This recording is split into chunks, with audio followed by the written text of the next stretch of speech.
மைக்குக்கே மைக்கா அப்படிங்கிற மாதிரி நம்மளோட ரஞ்சித் ப்ரோ இருக்காங்க, மிஸ்ஸஸ் பிரியா ரஞ்சித் இருக்காங்க. ஸோ எப்படி இருக்கீங்க ரெண்டு பேரும்? நல்லா இருக்கும். நீங்கள் எப்படி இருக்கீங்க? உங்கள் பக்கத்தில் கொஞ்சம் டல்லாக இருக்கேன் நான். சூப்பராக இருக்கும், சூப்பராக இருக்கும். சூப்பர். ஸோ ரஞ்சித் ப்ரோ, நீங்கள் சொல்லுங்கள். ஊடகத்துறையில் வந்து உண்மை செய்திகள் அப்படின்னாலே வந்து எல்லாருக்கும், ஆனால் அந்த அளவுக்கு அப்படி போலங்க, மக்களுக்கு நம்பிக்கை தர மாதிரியான செய்தி வர்றதில் வந்து எவ்வளோ வந்து மெனக்கிடணும் ஒரு ஊடகத்துறை? அதாவது இப்போ இருக்க காலகட்டம் பார்த்தீங்கன்னா எல்லாமே பிரேக்கிங் நியூஸ் தான். இப்போ வந்து முதலையாவது நம்ம வந்து இன்றைக்கி ஒரு விஷயம் நடக்குதுன்னா அப்போல்லாம் வந்து மறுநாள் வரைக்கும் பேப்பர் வரைக்கும் பார்த்துட்டு இருப்போம். இல்லை நியூஸ் நைட் 8 மணிக்கு சன் நியூஸ் வருதுப்பா, 8 மணிக்கு பார்க்கலாம் அப்படின்னு. இப்போ எல்லாமே பிரேக்கிங் தான். ஃபார் எக்ஸாம்பிள் நான் சிம்பிளாக ஒன்று சொல்கிறேன். நடிகர் ரஜினிகாந்த் வந்து அவர் பொண்ணு வீட்டுக்கு போகிறாரு, அது ஒரு பிரேக்கிங், ஒரு சேனலில் போட்டாங்க. அப்போது என்னென்னா நான் மற்ற சேனல் போகிறதுக்கு நம்ம பிரேக் பண்ணணும்டா அப்படின்றது. உண்மைத்தன்மை பார்க்குறமோ இல்லையோ நிறைய விஷயங்கள் நடந்திருக்கு. புரட்சியில் அம்மா வந்து சாயந்தரமே இறந்துட்டாங்கன்னு ஒரு சேனலில் போட்டு பெரிய இஷ்யூவெல்லாம் ஆகி நம்ம அது உண்மைத்தன்மை பார்க்குறது ஒரு விஷயம்னாலும் நம்ம முதல்ல பிரேக் பண்ணிவிடுவோம். அது உண்மையோ தப்போ அப்படிங்கிற மாதிரி சில சேனல்ஸ்லாம் இருக்கிறாங்க. ஆனால் பெரும்பாலான ரொம்ப சில சேனல்ஸ் பெரும்பாலான சேனல்ஸ் என்ன பண்ணுவாங்க, அது வந்து ரிப்போர்ட்டர் கீழே கிராஸ் செக் பண்ணி அங்கே போய் கிராஸ் செக் பண்ணி அது மாதிரி போடுவாங்க. ஸோ எனக்கு தெரிஞ்சு உண்மைத்தன்மையாக இருந்துட்டு நம்பகத்தன்மையோடு போடுறது எனக்கு தெரிஞ்சு பெட்டர் அப்படின்னு நினைக்கிறேன். ஸோ நீங்கள் சொன்ன மாதிரி சில சேனல்ஸ் வந்து பார்த்திங்கன்னா ஃபஸ்ட்டு நம்ம தான் போடணும்னு சொல்லி வேகத்தை காட்டுறாங்க. சில சேனல் நம்ம உண்மையை தான் காட்டணும்னு சொல்லி விவேகமாக செயல்படுறாங்க. ரெண்டையுமே மக்கள் பார்க்குறாங்களே, மக்களுக்கு எதில் நம்பிக்கை வரும், எப்படி வரணும்? அதுதான் இப்போது ஃபார் எக்ஸாம்பிள் ஒரு ஆக்சிடென்ட் நடக்குது. ஒரு சேனல் ஒரு நியூஸ் பேப்பரே வச்சுக்கோங்க. நியூஸ் பேப்பரில் 40 பேர் பலின்னு இருக்கும்.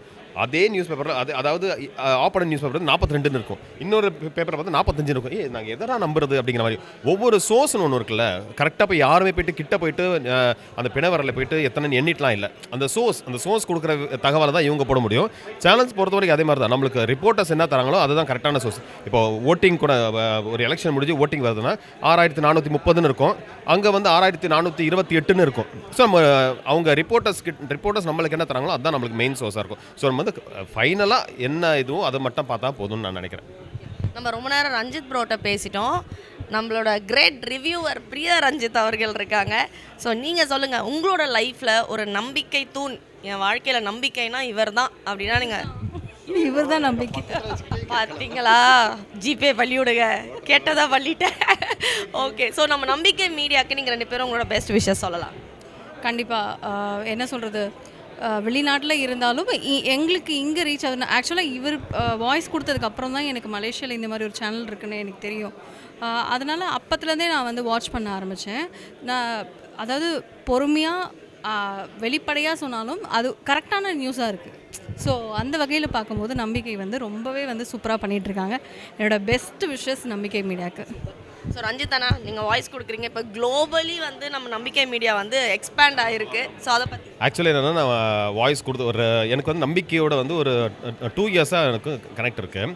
மலேசியாவில் 2 இயர்ஸும் விருதுகள்லாம் பண்ணிகிட்டு இருந்தாங்க. பண்ணும்போது நம்பிக்கை வந்து மலேசியாவில் மட்டுமே இருந்தது. இப்போ குளோபலாக இந்தியா, சிங்கப்பூர், துபாய் 3 இடத்துல இன்றைக்கி பயங்கரமான கிராண்ட் லான்ச் பண்ண போகிறாங்க. நம்பிக்கை வந்து எப்படி எல்லாருமே ஒன்று நம்பிக்கையாடுறா, நம்பிக்கையை தளர விடாத, நம்பிக்கையோடு இருந்தால் போதும் அப்படிங்கிற மாதிரி. நம்பிக்கை அப்படிங்கிறது ஒரு நல்ல ஒரு பாசிட்டிவ் வேர்டு. அந்த வார்த்தையை வச்சு ஒரு நிறுவனம் ஒன்று இருக்குது. அது இந்தியாவில், துபாயில், சிங்கப்பூரில் கிராண்டாக லான்ச் ஆகும்போது எல்லாருக்குமே மிகப்பெரிய நம்பிக்கைன்னு தான் நான் நினைக்கிறேன். ஸோ நம்பிக்கைக்கு ஆல் தி பெஸ்ட். இதுக்கு மேலே நம்பிக்கையை பற்றி பேசி உங்கள் டைமை நான் வேஸ்ட் பண்ண மாட்டேன். அதனால் நம்பிக்கை ஈவெண்ட் உள்ள சூப்பராக போயிட்டுருக்கு. நம்பிக்கையாக போயிட்டாங்க. தேங்க்யூ.